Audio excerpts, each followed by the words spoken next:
Olá, o assunto de hoje no Além das Montanhas é o racismo no esporte. Você vai conhecer o trabalho do Ministério Público de Minas no combate a esse crime. Vamos falar também sobre o papel da imprensa nessa luta que é de todos nós.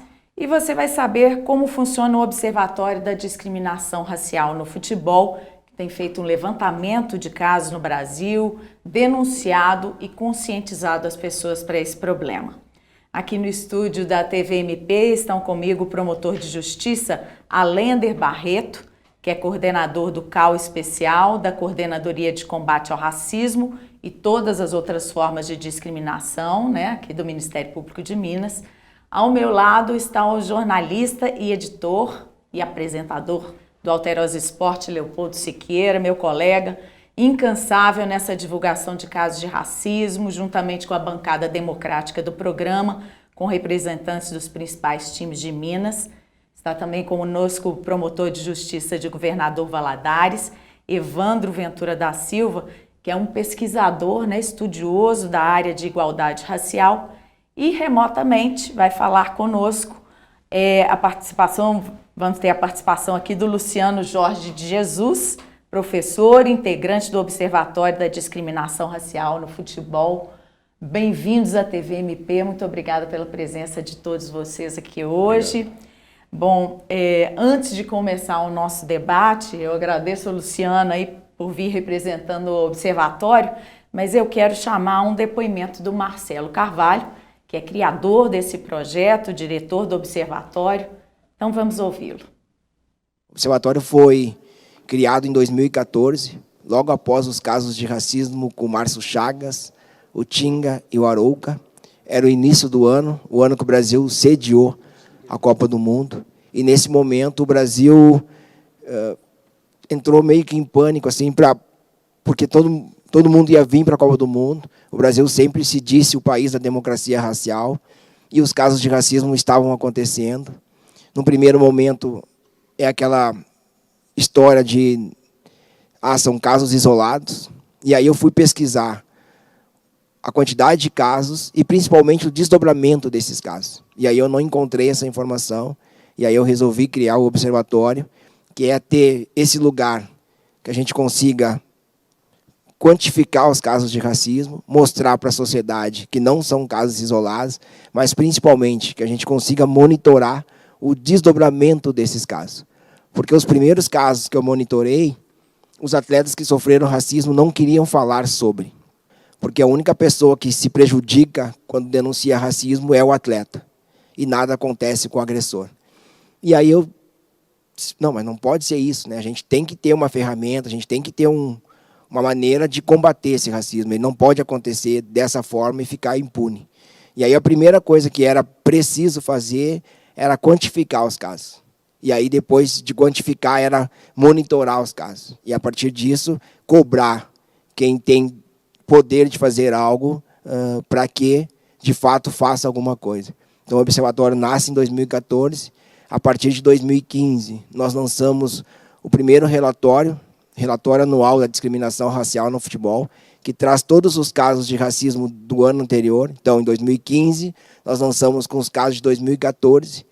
Se eu perguntar os casos de 2014, a maioria das pessoas sempre respondem que é o caso do Aranha, o caso do Tinga, o caso do Márcio, mas naquele ano foram 25 casos de racismo. De lá para cá, a gente tem monitorado uma crescente. 2019, o último ano antes da pandemia, foram 70 casos de racismo monitorados.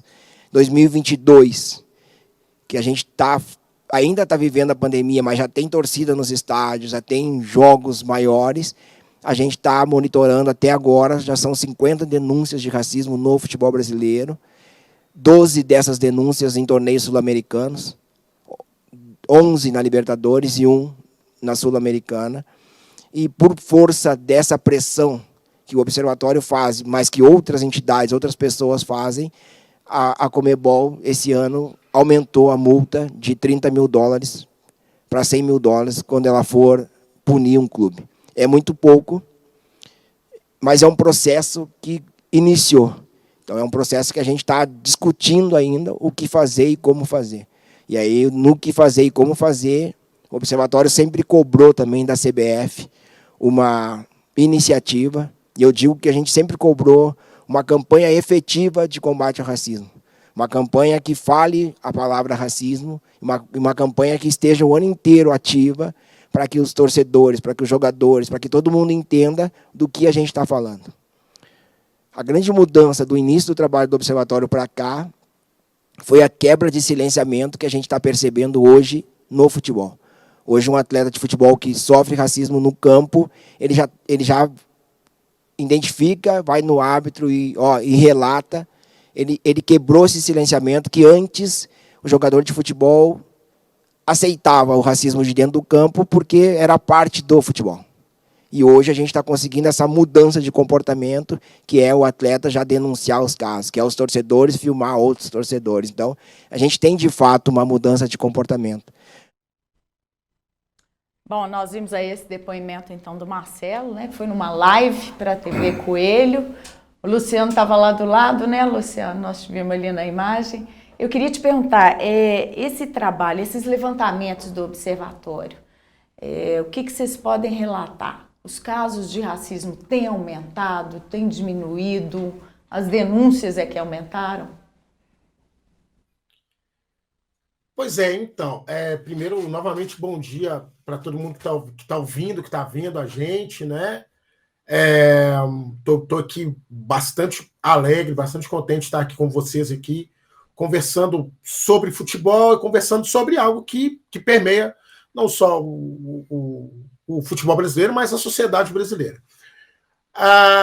Em relação à pergunta, né, Laura? O que acontece? A gente nota que algo que o Marcelo sempre gosta muito de falar, não é meramente o número de casos que aumenta, mas é exatamente a percepção do torcedor, do atleta, do gestor, da imprensa esportiva, que está mais ampliada em relação ao que é racismo, né? Todo mundo lembra que no caso, por exemplo, o caso do grafite, por exemplo, né?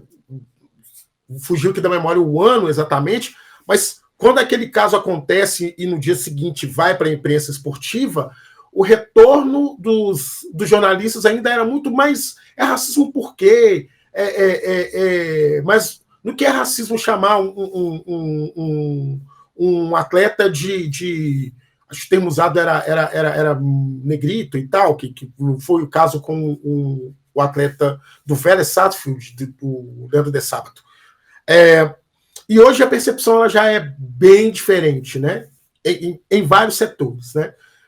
Então, o que eu noto, o que o observatório nota, né, é que o número de casos ele aumenta também porque a percepção nossa, né, a percepção enquanto sociedade brasileira é mais ampliada sobre o que é racismo e sobre como esses casos acontecem. Não é meramente chamar um atleta de macaco. Tem outros elementos que hoje entram que há 8 anos atrás não faziam parte do cotidiano. Então, não é exatamente sobre como... então, antes não tinha racismo e agora tem. Não, agora a gente tem uma noção melhor do que é racismo. Leopoldo, tem também essa coisa da presença das câmeras, né? Os Sim. registros são mais frequentes. São mais frequentes e mais precisos, né? A gente tem a leitura labial. Se o cara diz depois que não falou ou macaco ou qualquer coisa, se consegue definir ali por uma leitura labial e quem sabe identificar e punir esse crime, né? Agora, o racismo no futebol, como bem disse o Luciano, né? Uhum. Antes era normal. Eu ouvi de jogadores histórias que assim deixavam a coisa com naturalidade. O nosso parceiro, grande artilheiro, grande figura da Maravilha. Você falou, Leozinho, as pessoas, os torcedores e mesmo os jogadores me chamavam de macaco dentro de campo, na rua. Eu ia lá e fazia gol e saía dando beijinho, reagia dessa forma. Hoje é uma consciência de que a reação não pode ser no beijinho, porque é um crime, né? Ouvi também, Laura e Carlos, promotores. É uma história de um grande jogador que foi de seleção brasileira e tudo, contando numa rodinha para ser engraçado, e naquele momento ele foi engraçado, que goleiro preto sempre toma muito gol, é sempre frangueiro. Um racismo de classe, né? O próprio cara, jogador da categoria, e as pessoas riram, porque era normal. Não pode ser normal uma coisa dessa. Não é que é normal, né? As pessoas normalizavam, levavam na brincadeira. Acho que até meio como defesa, né? Como os cantos homofóbicos que hoje geram punição para os clubes, para as pessoas. Muita gente de torcida organizada criticou o nosso programa, que combateu isso, comentou que é justo, que é correto punir os clubes, punir torcedores por causa de cantos homofóbicos. Você falou assim, gente, isso é mimimi, a torcida sempre fez isso. Sempre cometeu crime, então, né? Doutor Evandro, que é estudioso desse tema, né? É um comportamento de defesa, digamos assim? Não deixa para lá? Sem dúvida, porque perceba, o atleta que ele sofre racismo, ele possui, na verdade, vamos dizer assim, eu visualizo duas válvulas de escape. Uma é exatamente deixar para lá e levar aquilo na brincadeira, e levar aquilo como sendo algo de inclusão, estou no esporte, estou no futebol, o futebol é assim mesmo e eu vou aceitar. Mas a outra é de apontar e de denunciar aquilo que está acontecendo. E como o Luciano muito bem colocou, isso, aliás, o Marcelo no vídeo, isso em 2014, 2015, era algo que, quando o atleta denunciava, ele é que no final das contas era o alvo que era prejudicado. Então, assim, você percebe que aquele atleta que às vezes não tem uma estrutura psicológica para suportar isso muito bem, ele vai desabar, ele vai cair, né? Porque afeta diretamente no psicológico. Eu posso me lembrar aqui de um caso específico do Aranha, me lembro muito bem que quando teve, né, pela leitura labial que o Leopoldo falou, aquela torcedora do Grêmio, o xingando de macaco, né, eu percebia claramente ali que o Aranha, naquele momento, ele teve uma tristeza muito grande com relação a esse evento, até porque ele foi ridicularizado por ele ter denunciado e por ele ter falado contra isso. Então, você percebe que isso é uma forma de você se defender, porque a sociedade tem aquela cultura do mimimi. E o que é a cultura do mimimi? É dizer o seguinte, olha, você não pode reclamar desse tipo de situação, porque essa situação ela acontece no mundo do esporte, ela é normal e você não pode reclamar. E quando você traz isso, você automaticamente traz a cultura do silenciamento. E iniciativas como a do Observatório, elas são importantes exatamente para que você retire essa cultura do silenciamento e comece a declarar e denunciar isso de uma forma muito clara. E eu acredito que essa estrutura de se autodefender, ela tem que dar lugar à estrutura da denúncia, à estrutura de falar, à estrutura de realmente expor que o racismo é uma chaga, né, e o futebol é apenas uma das partes que essa chaga acontece. Doutora Allender, hoje as pessoas denunciam mais, o Ministério Público recebe mais denúncias, como é que atua nesses casos? Sim, Laura, bem em sintonia com o que foi trazido pelo Luciano, pelo Leopoldo Siqueira e pelo colega Evandro Ventura, hoje nós temos uma visibilidade maior da questão do enfrentamento ao racismo. E essa visibilidade, é bom demarcar isso, Laura, ela é em decorrência de uma mobilização social. E aí é importante registrar o papel dos movimentos sociais no enfrentamento ao racismo, no constrangimento das instituições, para que as instituições tomem posições mais claras e evidentes e se comprometam com os objetivos constitucionais delas, né? E aí eu vou citar um movimento negro unificado, um movimento histórico de luta ao negro, enfim, a coalizão negra por direitos, o papel da imprensa, fundamental, da imprensa profissional, na visibilidade dessas questões, né, que tem esse produto incrível que é o Observatório da Discriminação Racial no Futebol, o papel, por exemplo, né, de jornalistas mineiros, como nosso querido Leopoldo Siqueira, que tem levantado essa questão. Essa atmosfera de enfrentamento ao racismo, de visibilidade dessas pautas, convocam o Ministério Público a uma atuação mais efetiva. O esporte, eu percebo que é uma vitrine, né? Principalmente para o atleta, né? Eles viram símbolos, né?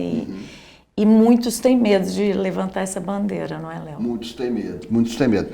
Eu estava me recordando aqui do episódio do Daniel Alves, né? Que foi cobrar um escanteio, jogaram uma banana, ali caiu próximo a ele, ele simplesmente pegou e descascou e comeu aquela banana numa reação, digamos, bem-humorada, debochada, né? A um ato de racismo, né? Ah, mas foi só uma banana. Banana é um ato de racismo porque tem toda aquela configuração, né, de se referir ao jogador negro como um macaco. Mas a imprensa, ela divulgou o episódio não como uma brincadeira, como um ato de racismo, né? Então tem que se envolver toda aquela comunidade que está ali naquele episódio com relação a esse crime, né? Então, há esse caso, né, de jogadores que reagem dessa forma, de funcionários, seja do Mineirão, Independência, que a gente já acompanhou, que reagem de outra forma, acusando, denunciando os racistas, né? Torcedor que está passando, o porteiro fala qualquer coisa, impede, um segurança impede que ele faça qualquer tipo de coisa, seu macaco, seu preto, seu não sei o quê e tal, e por aí vai, porque o cara já está cheio de álcool, né? O cara já fala outras coisas também, né? Eu sou isso, eu sou aquilo, enfim. Então a gente tem que, como disse a Laura, não pode normalizar e a gente tem que pedir a essas pessoas que realmente não se calem, né? Muitas das vezes a gente vê esses episódios e fala assim, não, já passou, já conversei com ele, então não pode ser assim, não pode aceitar. É isso. Daqui a pouquinho, no próximo bloco, a gente vai falar sobre o racismo estrutural que contribui, né, para esse tipo de comportamento, para que a cultura e também as leis não mudem. A gente volta já já.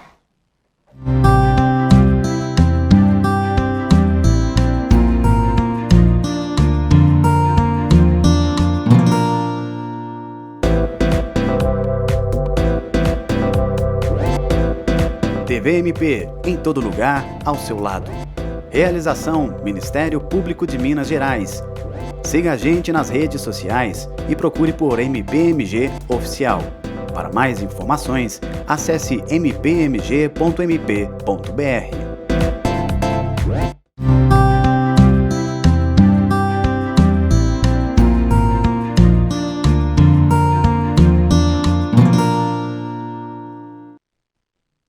Estamos de volta ao nosso debate sobre racismo no esporte, agora para trazer essa questão do racismo estrutural.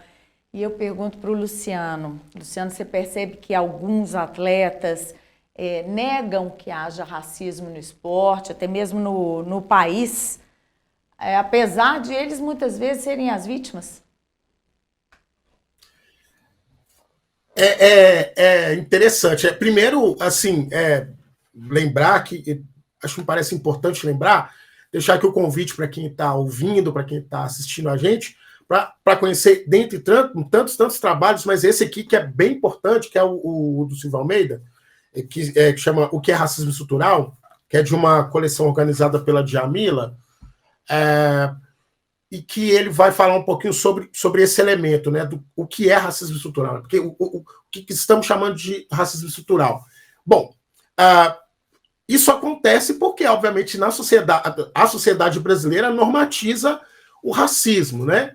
A gente toma o racismo como... Vejam, a gente só nota a existência do racismo quando ele se faz presente em um ato. Então, por exemplo, há um xingamento de um atleta. Aí a imprensa esportiva, ou a imprensa de forma geral, denuncia o caso e aí o caso vem à tona, né? Quando, na verdade...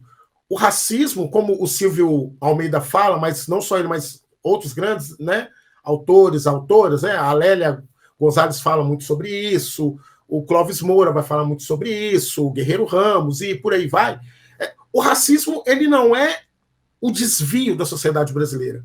O racismo, ele é o normal na sociedade brasileira. Ele é tão normal, ele passa a ser tão normal, que a gente nota ele como algo que o Leopoldo disse muito bem, assim, né? Um atleta que está numa roda e ele faz um comentário sobre goleiros negros. E aí, se a gente pensa, por exemplo, quantos goleiros negros nós temos jogando efetivamente nos grandes clubes brasileiros? De cabeça aqui, eu me lembro exatamente do Everson, que é hoje goleiro do Atlético, né? Mas quantos ocuparam o gol da seleção brasileira, né? O último goleiro que a gente teve foi o Dida, jogando Copa do Mundo, foi o Dida, e antes do Dida, o Manga, em 66, né, em Copas do Mundo. Né? Então, isso mostra, traduz para a gente muito bem que o racismo brasileiro, ele se estrutura, né? Então, aí por isso que a gente, né, diz estrutural, porque ele constrói as nossas relações diárias, né? Como a música do Jorge Aragão vai chamar exatamente a atenção para isso, né? O Elevador, ele diz muito sobre o que é a sociedade brasileira, né? Quantos apartamentos a gente tem que ainda possuem um quarto de empregada, que vai ser o menor quarto da casa, às vezes o mais mal iluminado, né? Para se ter um quarto de empregada, você precisa ter um arquiteto que projete um quarto de empregada. E para se ter um arquiteto que se projete um quarto de empregada, você vai precisar de uma universidade que forme esse arquiteto. E logo, esse atleta formado nessa universidade, ele é, né, construído, consolidado em uma universidade que é racista. Né? Então, a sociedade brasileira é racista. Como o nosso colega disse no bloco anterior, os movimentos, né, fazendo a denúncia, a mobilização e o observatório como parte do movimento negro, tem tentado dar conta dessa denúncia e de pautar o debate, de pautar ações, né, é que vai, né, de fora para dentro, né, construir essas novas relações. Então, eu diria que é até muito normal, entre muitas aspas, esse tipo de atitude, por uma série de elementos, seja porque o atleta fica com medo de ser marcado, como o Aranha foi muito marcado, o Márcio Chagas também, né? Márcio Chagas, a carreira dele terminou muito mais cedo do que terminar. O Márcio é muito jovem, ele poderia estar aí trabalhando até hoje, continua trabalhando, obviamente, mas em um outro lugar, né, em benefício do futebol e da sociedade brasileira.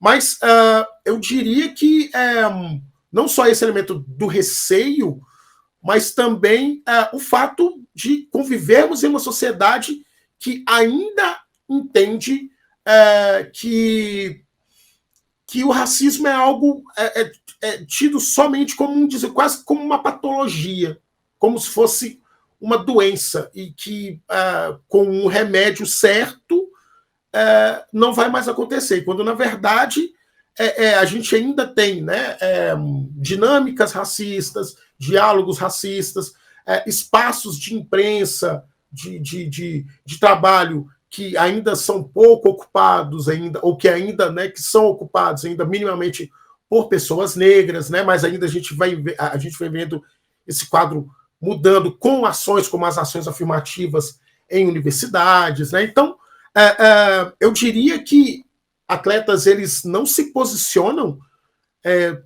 também pelo modo como o racismo brasileiro se estrutura em nossa sociedade.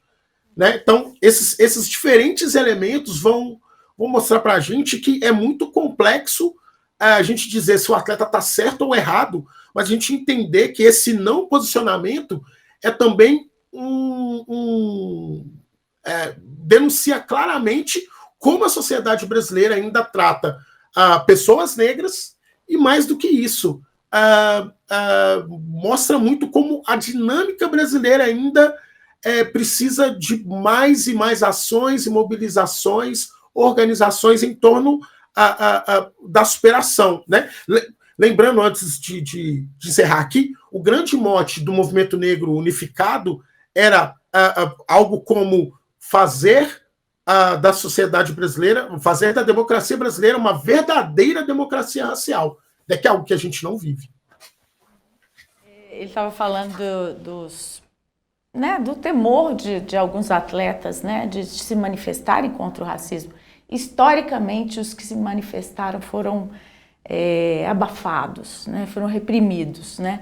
Desde Jesse Owens, naquela Olimpíada de 1936, né, em que ele confrontou Hitler ali, né, diante da supremacia ariana, né, que Hitler pregava. Ele mostrou, né, como ele era um atleta de desempenho melhor do que os outros, né, mas de volta aos Estados Unidos ele vivia a segregação racial, viveu o resto da vida dele assim. Nós temos recentemente os atletas do futebol americano, né, que se manifestaram contra a violência policial, contra negros, e que também foram abafados, né? Aqui nós temos um grande símbolo, né, no futebol, que é o Reinaldo. Uhum. Podemos falar dele, Léo? Devemos. Né? É um cara que nunca se negou a falar sobre isso, que demonstra, né, a luta dele contra o racismo, mas que também sofreu com isso. Sofreu bastante. O Reinaldo sempre foi de se posicionar, né, politicamente. Até o gesto de comemorar o gol foi considerado, né, pelas autoridades, enfim, pelas pessoas contrárias, ditadura, né, ditadura, 1970. como algo inadequado ao futebol. O futebol não pode se meter nessas histórias. E a gente vê uma aplicação muito branda, ou talvez até nenhuma aplicação, uma demora dos órgãos que regem, né, a disciplina, as leis do futebol, como o STJD, que agora, depois dos episódios do final de semana passado, de violência, de invasão de campo, agora não, vamos tomar medidas duras com respeito a isso. Mas isso já tem um tempão que está acontecendo. Então, há uma demora nesses órgãos de agirem efetivamente. Ainda mais o racismo, em que o cara comete o crime, a injúria, o que seja, e é detido ali, aquela confusão se arma, já começam a duvidar da denúncia do jogador ou do funcionário do estádio, que seja, e o cara sai numa fiança, pagando uma fiança ínfima, e ainda sai gravando vídeos, como aquele caso do argentino, né, que estava acompanhando o time dele aqui no Brasil, pela Libertadores, e chega no país dele e ainda grava um vídeo dizendo: não aconteceu nada e tal. Ou seja, esse cara e a turma dele vão continuar chamando os outros de macaquitos e não vai acontecer nada. Doutora Evandra, essa manutenção desse status, né, é meio deixa para lá, como a gente falou, né, é uma coisa histórica, né, da forma como os negros foram trazidos pro Brasil e depois integrados à sociedade de uma forma assim, continue no seu lugar. É verdade. E veja, o futebol é a representação da sociedade. Nós estamos falando de um esporte que ele domina noticiários, nós estamos falando de um esporte que ele domina a conversa das pessoas no dia a dia. Então, assim, ele representa a sociedade. E o Luciano falou muito bem, quando a gente fala de racismo, a gente tem por hábito checar e focar apenas naquele racismo que é individual, aquele que é direto. Aquele que o torcedor chamando um jogador de macaco ou criticando um segurança, como o próprio Leopoldo colocou muito bem, pela cor da pele. Ou seja, esse é o racismo direto. E esse, entre aspas, ele é mais fácil de identificar e ele é mais simples de se tentar uma punição. Só que o racismo estrutural é aquele que está na base da nossa sociedade. Esse é mais difícil de você identificar, porque a própria pessoa que sofre o racismo, e aí pegando aquela pergunta inicial que você falou, a própria pessoa que sofre o racismo, ela não consegue enxergar que foi vítima de racismo. E outro ponto que eu gostaria de colocar muito claramente, que o negro ele tem dificuldade de ascender a espaços de poder, inclusive no esporte. Percebam vocês. Quantos treinadores da seleção brasileira vocês conhecem que foram negros? Ou que são negros? Olhando assim de uma forma rápida, né, que seria realmente quem está no centro do poder coordenando os jogadores. Quantos presidentes da antiga CBD... algum treinador. Se o Luciano tiver algum relatório aí e puder falar para a gente, realmente eu não consigo me lembrar de treinador negro na seleção brasileira. Se goleiro foram poucos, né, Luciano? Imagina treinador, né? Ocupando a gente vai ter, acho que ocupando o cargo na CBF ou CBD, salvo engano, acho que só o Gentil Cardoso. E isso foi Isso é antes do Feola, por exemplo, que foi o técnico que venceu a Copa do Mundo em 58. Elas vão bem mais de 60 anos, né? Bem mais de 60 anos. Então é exatamente isso. Se a gente pega, né, os clubes brasileiros, por exemplo, os clubes do estado aqui de Minas Gerais, o número de atletas, o último atleta negro que o Atlético teve, por exemplo, foi o Roger, em 2015, 2016, se eu não me engano. O Cruzeiro, eu não me lembro. E o América, eu também não me lembro quando foi a última vez. Né? E isso não é por acaso. O América tem mais de 10 anos, teve o Lula Pereira, que foi um treinador, que é um treinador negro, já falecido, mas que sempre teve muitas dificuldades em se fortalecer na carreira. Nunca teve grandes oportunidades em clubes chamados grandes, né, futebol brasileiro. Não estou dizendo que é por ser negro, mas ele era negro. A minha próxima pergunta ia ser se a gente está vivendo um retrocesso, porque esses casos de racismo que hoje são facilmente registrados, né, com tantas câmeras nos estádios, com tanta gente presente, as pessoas não têm nem vergonha de se manifestar de forma racista, mas, na verdade, é uma manutenção desse status, né? A gente nunca conseguiu vencer isso, principalmente no esporte, como vocês estão dizendo aqui. Diga. E se me permite, só colocar duas questões que são fundamentais. A ideia de democracia racial no Brasil, que ela se invade no esporte, para dizer que aqui nós vivemos o paraíso da raça e no Brasil não existe o racismo. Né, quando nós já tivemos, por exemplo, um projeto Unesco na década de 50, que veio aqui para poder exatamente identificar onde nós poderíamos ter países em que havia uma convivência harmônica entre raças, exatamente porque a gente tinha acabado de sair do contexto do nazismo e todo o racismo que foi impregnado no racismo.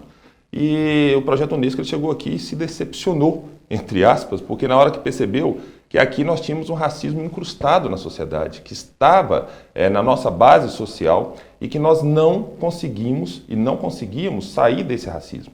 E aí veio, de onde você falou, Laura, muito bem, a lógica da escravidão, mas principalmente a lógica do pós-abolição da escravatura, em que ela continuou, mas continuou de outra forma, continuou a partir do momento que você não era mais, vamos dizer assim, açoitado pelo seu senhor, vamos por assim dizer, mas ao mesmo tempo você solta o negro em uma situação absolutamente miserável e sem qualquer tipo de base para que ele pudesse se estruturar na sociedade. E aí você começa a formar comunidades mais pobres e essas comunidades mais pobres elas acabam gerando guetos de exclusão social e aí são vinculadas à criminalidade. Então você já percebe que o racismo ele vem todo dessa base social que nós temos no Brasil. E nessa questão específica do futebol, o que eu acho mais interessante é que isso é trazido de uma forma tão forte que quando você percebe um jogador que ele não se reconhece como tendo sido vítima de discriminação, na base dele está exatamente isso, está a aceitação que ele é obrigado a ter durante toda a vida, né, de que essa discriminação é algo normal, é algo comum e que tem espaços de poder que intuitivamente não pertencem aos negros e eles assim aceitam, né? E esses espaços de poder que não pertencem aos negros, eles são espaços de comando, espaços de mando e é exatamente isso que acredito que tem que ser denunciado. E o segundo ponto que o Allenda trouxe muito bem é a ideia de que nós, enquanto órgãos públicos, não falo só do Ministério Público, falo órgãos públicos de modo geral, nós nunca iniciamos ações contra racismo. Sempre que inicia a população. Não existe um único início, né, de questão contra o racismo sem que a população tenha falado antes, sem que tenha sido denunciado antes. Né? Então você percebe que aquilo que é status social, espaço de poder, nós iniciamos. Agora, aquilo que precisa ser combatido e que é um enfrentamento muito importante na questão das minorias, nós nunca iniciamos. Né? Então nós temos que observar e valorizar muito essas iniciativas, como a do Observatório e tantas outras iniciativas que temos no Brasil. Doutora Allenda, é possível fazer uma parceria para que, né, haja um movimento partindo do Ministério Público? Por exemplo, com o Observatório? Sim, outras... claro.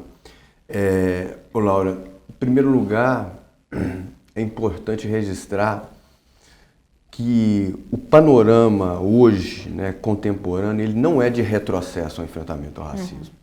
Saiu um relatório do Alto Comissariado da ONU, há 15 dias atrás, que reconhece o avanço no reconhecimento do racismo sistêmico, né, e no enfrentamento dele, e exige dos estados comprometidos com a defesa dos direitos humanos medidas mais efetivas, né? Então reconhece um avanço, né, da luta antirracista, ao tempo que também exige essas medidas.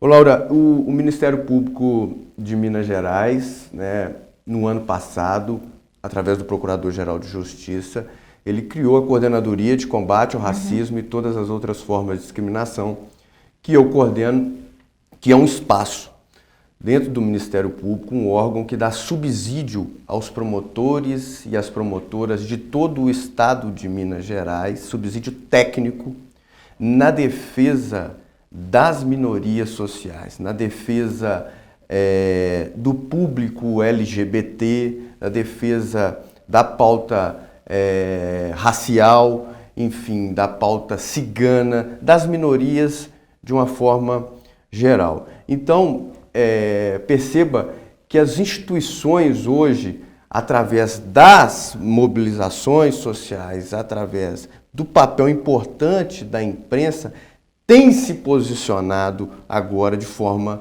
mais evidente. Há muito a caminhar, né? Como bem disse o Luciano, o racismo ele é estrutural e ele invade as instituições.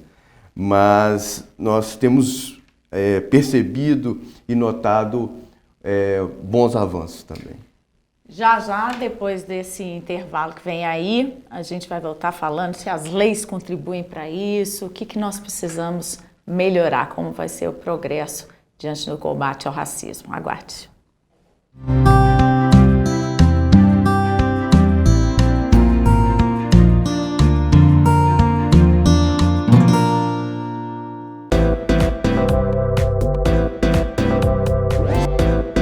TVMP, em todo lugar, ao seu lado. Realização: Ministério Público de Minas Gerais.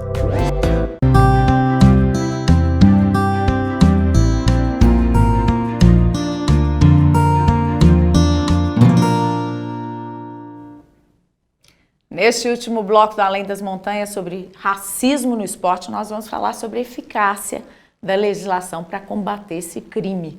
Nossas leis ajudam ou não ajudam, doutor Arlindo? Laura, eu não visualizo obstáculo legal, né, para que nós tenhamos efetividade no enfrentamento ao racismo, né? O óbice, ele não vem da lei. O óbice, ele vem de uma cultura de naturalização da violência, uma cultura que ela invade as instituições, né? Como bem disse o Evandro, né, reconhecendo o racismo estrutural na sociedade brasileira, em que o ônus ele é sempre da população negra e o bônus social ele sempre está ao encargo da população branca. E isso reflete nas instituições, né? Vamos analisar dados sociais, por exemplo, de mortalidade infantil, dados sociais de violência policial, dados sociais de feminicídio, de insegurança alimentar, de fome, de violência obstétrica. Todos esses dados recaem sobre a população negra. E quando se fala em ocupação de espaços de poder, fala-se de branquitude. O branco, então, tem um papel mais importante do que o negro que reage ao racismo de que é vítima, não? Eu não diria mais importante. O branco não tem que assumir essa luta, esse enfrentamento? É muito importante você levantar isso, que é um tema fantástico de ser tratado, e essa oportunidade. O protagonismo da luta antirracista é o protagonismo do negro e da negra. né? Isso tem que deixar demarcado. Só que a branquitude tem lugar de fala sobre o racismo, o lugar de fala do privilégio, de reconhecer benefícios, situações que a deixam em uma situação racial de privilégio em detrimento da questão negra. Quando eu falei mais importante, é porque muitas vezes o crime deixa de ser combatido porque ele é relativizado. E ele é relativizado, às vezes, pela pessoa que sofreu, por medo, mas pelo outro que fala, já que ele não quer denunciar, né, o que é branco, muitas vezes, né, mas já que ele não quer denunciar é porque não teve mesmo problema. Né? Sim. A relativização que eu digo por parte do branco. Ah, claro, claro, com certeza, porque são mecanismos que a psicanálise explica de defesa, né? Você não reconhece o que você nega, né, do outro. Então, com certeza, há essa percepção de naturalização da violência pela própria branquitude. Só que o que acontece, Laura, assim, nós chegamos num grau de debate público e social que o enfrentamento ao racismo passou a ser crucial para a democracia. Então, a questão da branquitude não é culpa. Eu não tenho que me sentir culpado por ser branco, eu tenho que me responsabilizar. Né? A culpa, ela gera uma inércia. A responsabilização gera um ativismo, uma ação, uma conduta, uma provocação de enfrentamento a essas questões. Então, o que eu vejo hoje, né, dentro das instituições e na própria sociedade, incluindo a imprensa, é que a branquitude deve perceber a luta antirracista sob uma perspectiva de ética cidadã, de compromisso do Estado brasileiro e de uma questão crucial para a democracia. Luciano, você tem percebido entre os atletas que eles têm vontade de levar as denúncias adiante ou mais atletas recuam diante de uma agressão racista? Na verdade, o que a gente nota no observatório é exatamente isso, tanto que o Allender quanto o Evandro. Perdão, gente, eu sou professor, eu costumo esquecer nomes, tá? Eu peço desculpa já por isso sempre. Falam muito sobre a forma como essa dinâmica social ela favorece para que o posicionamento ele se construa e que se tenha mais coragem, né, de se falar. Porque, inclusive, afinal de contas, você tem uma carreira. Todo mundo gosta de fazer a comparação do Pelé com o Muhammad Ali, por exemplo, mas as pessoas elas se esquecem de duas coisas. De que, o posicionamento em campo já é um posicionamento importante em relação, né, ao que se é, né, ao que se vive em relação à dinâmica social brasileira e tudo mais. E mais do que isso, dependendo do posicionamento, se é isolado, o atleta se torna isolado. E foi algo que aconteceu com o próprio Muhammad Ali, sem deixar também de esquecer que são atletas formados em sociedades e contextos completamente diferentes. Mas tentando responder essa pergunta, Laura, eu diria que os atletas têm se posicionado e têm falado mais sobre o tema. Né? A gente tem notado muito mais, principalmente os jovens atletas, né? Se posicionando muito mais em relação ao tema. Né? E isso é algo muito positivo. Mas isso só vai acontecer, né, quanto mais a sociedade brasileira entender não só, e aí tudo, né? Imprensa, justiça, educação, igreja, né? Com quantos casos a gente ainda tem em relação a ataques a terreiros de Umbanda e Candomblé, né? O Candomblé e a Umbanda ainda são criminalizados no Brasil, né? Então, quanto mais a gente tiver essas instâncias e espaços da sociedade brasileira entendendo a importância dessa dinâmica, melhor a gente vai ter esse entendimento de que bom, agora eu posso me posicionar com mais tranquilidade. Né? Agora eu tenho mais tranquilidade de me posicionar em relação a esse tema. A gente tem notado um avanço maior, né, nesse enfrentamento, nesse posicionamento em relação aos atletas, né, justamente porque há, de fato, um avanço no enfrentamento ao racismo. Né? E só para retornar um pouquinho só, porque para ficar isso enquanto elemento reflexivo, né? O Didi, que foi eleito o melhor jogador da Copa do Mundo de 58, não foi o Pelé, ele foi técnico de uma grande seleção, não foi a seleção brasileira.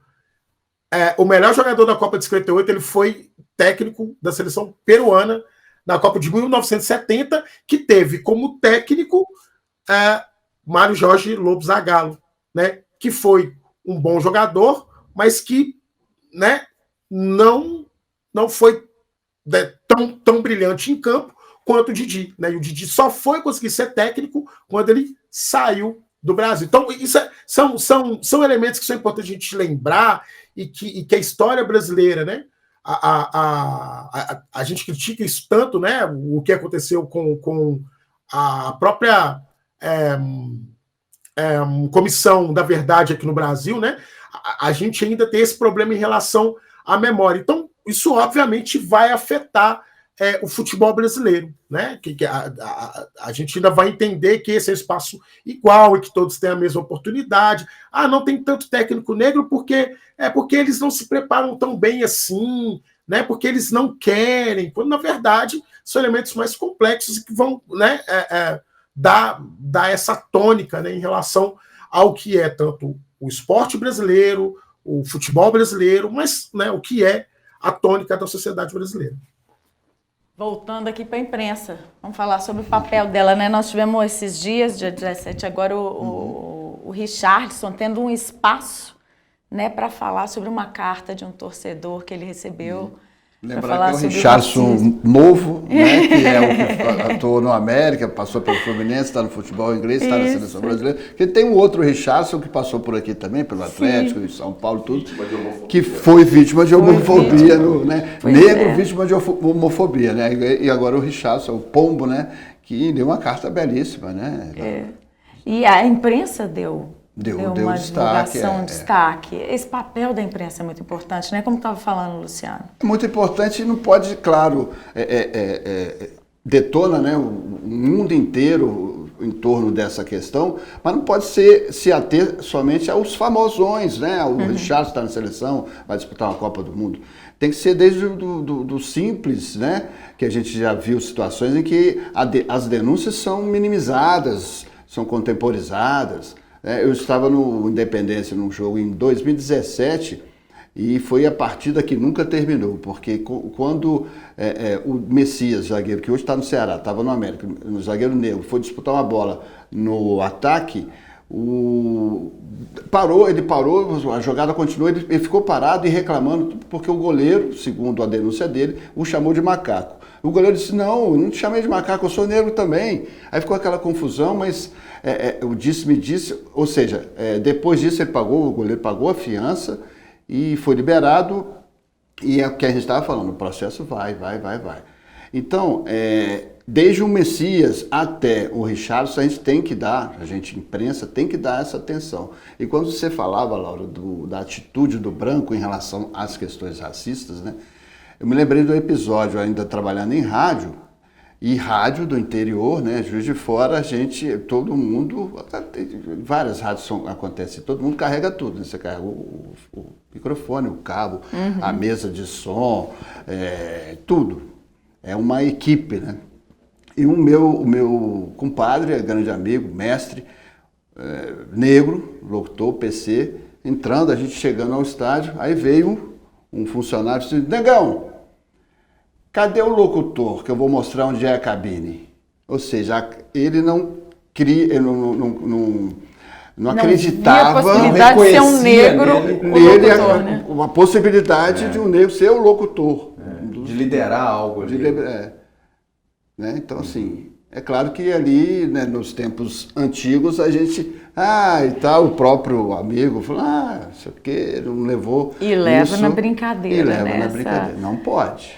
É exatamente isso que a gente estava falando, né?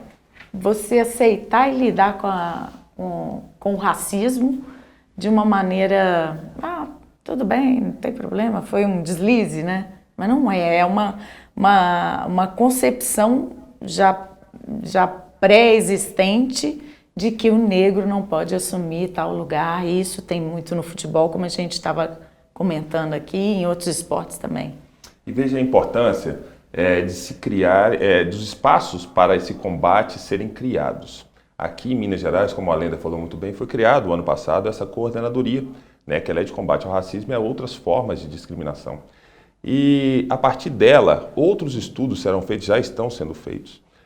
E a gente nota assim, a quantidade ínfima de condenações criminais por crimes de racismo, por crimes de injúria racial, e em especial a quantidade ínfima de investigações criminais baseadas nesses dois crimes. E aí você percebe que, assim, por outro lado, aqueles crimes que prioritariamente são praticados por pessoas pobres e que nessa camada, né, de pessoas pobres, né, realmente estão os negros, você percebe que esses crimes eles estão no judiciário aos montes, né, sejam os pequenos furtos, né, sejam as pequenas bocas de tráfico, enfim, todas essas questões elas estão no judiciário aos montes. Então você percebe que isso também é enraizado na nossa sociedade. E esses estudos eles devem ser feitos e acredito que essas iniciativas de criação da coordenadoria, como a que a Lenda está hoje coordenando, elas são importantes exatamente para que a gente possa também fazer mapeamentos. Assim como o relatório faz o mapeamento dessa discriminação racial no futebol, outros mapeamentos eles são importantes para que a gente possa escancarar em números o racismo que temos no Brasil. Né? E isso é fundamental, né? Quando a gente traz, né, um número, porque às vezes essa discussão filosófica ela pode parecer bonita, mas aos olhos daquele que não se diz racista ou que é vítima de racismo e acha que não foi, ele pode dizer assim, não, mas isso não acontece, não é assim, né? Não tem isso. Agora, quando você traz números, ele tem um efeito, um impacto social muito importante, né? Muito efetivo. E o IBGE faz muito isso, né? Quando você percebe, por exemplo, na parcela mais pobre da população, quem lá está? São as mulheres negras, né? Quando comparado aos homens brancos, né? A diferença é abissal, tem um abismo de diferença entre essas duas pessoas. Então, realmente, isso é muito sério. Então, assim, denunciar, falar, é fundamental para que a gente possa começar a estudar.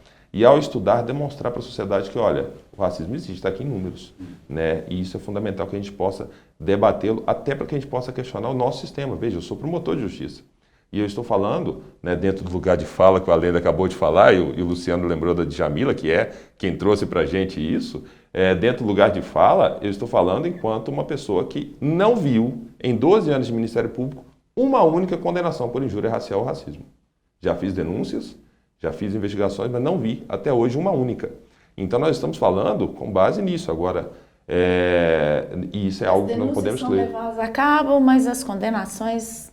Os processos param, porque, enfim, são considerados, né, enfim, está ali, né, vamos deixar ali. Um crime de menor potencial ofensivo, digamos, né, que é um termo muito usado, né. E isso é problema. E desafio vários colegas para falar assim, quantas vocês viram?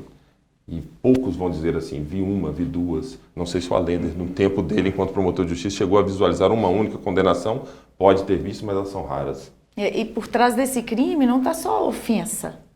Né? Sim.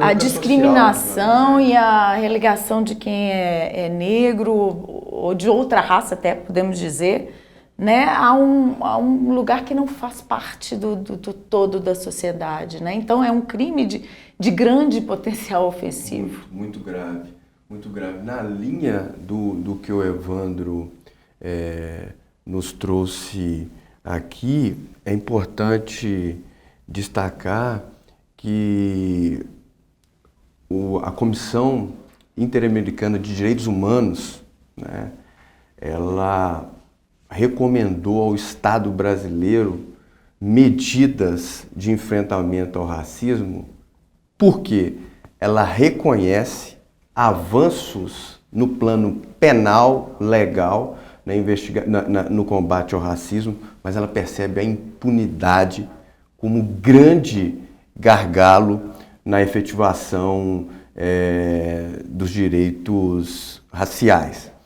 E o que acontece, Laura, essa decisão da Comissão Interamericana de Direitos Humanos, ela veio num caso emblemático, Leopoldo, que é um caso, eu não sei se vocês lembram, mas é um caso de um jornal de grande circulação do estado de São Paulo, que fez uma publicação de vaga de emprego para a doméstica, e a doméstica Simone Diniz, mulher negra, se candidatou e ela obedecia todos os critérios que tinham colocado e ela não foi aceita porque eles queriam uma pessoa branca, né? E o que acontece? Por que o Brasil foi condenado pela Comissão Interamericana de Direitos Humanos? Porque ela levou isso para a delegacia, o Ministério Público de São Paulo, à época, arquivou por falta de indícios para imputar a alguém a conduta racista. Isso não tinha mais recurso, ela conseguiu levar isso à Corte Interamericana de Direitos Humanos, que em 2006, através do relatório 6606, recomendou o Brasil e o sistema de segurança pública e o sistema de justiça a ter uma atuação especializada nessa temática, com formação, educação dos membros das forças de segurança e do sistema de justiça, dentre outras tantas recomendações para o combate efetivo ao racismo no Brasil. Assim a gente vai chegar a algum lugar. Obrigada pela participação de vocês, Luciano, os dois promotores, ao Léo. Um prazer. E a você que esteve nos assistindo. Continue ligado na programação da TV MP. Até breve.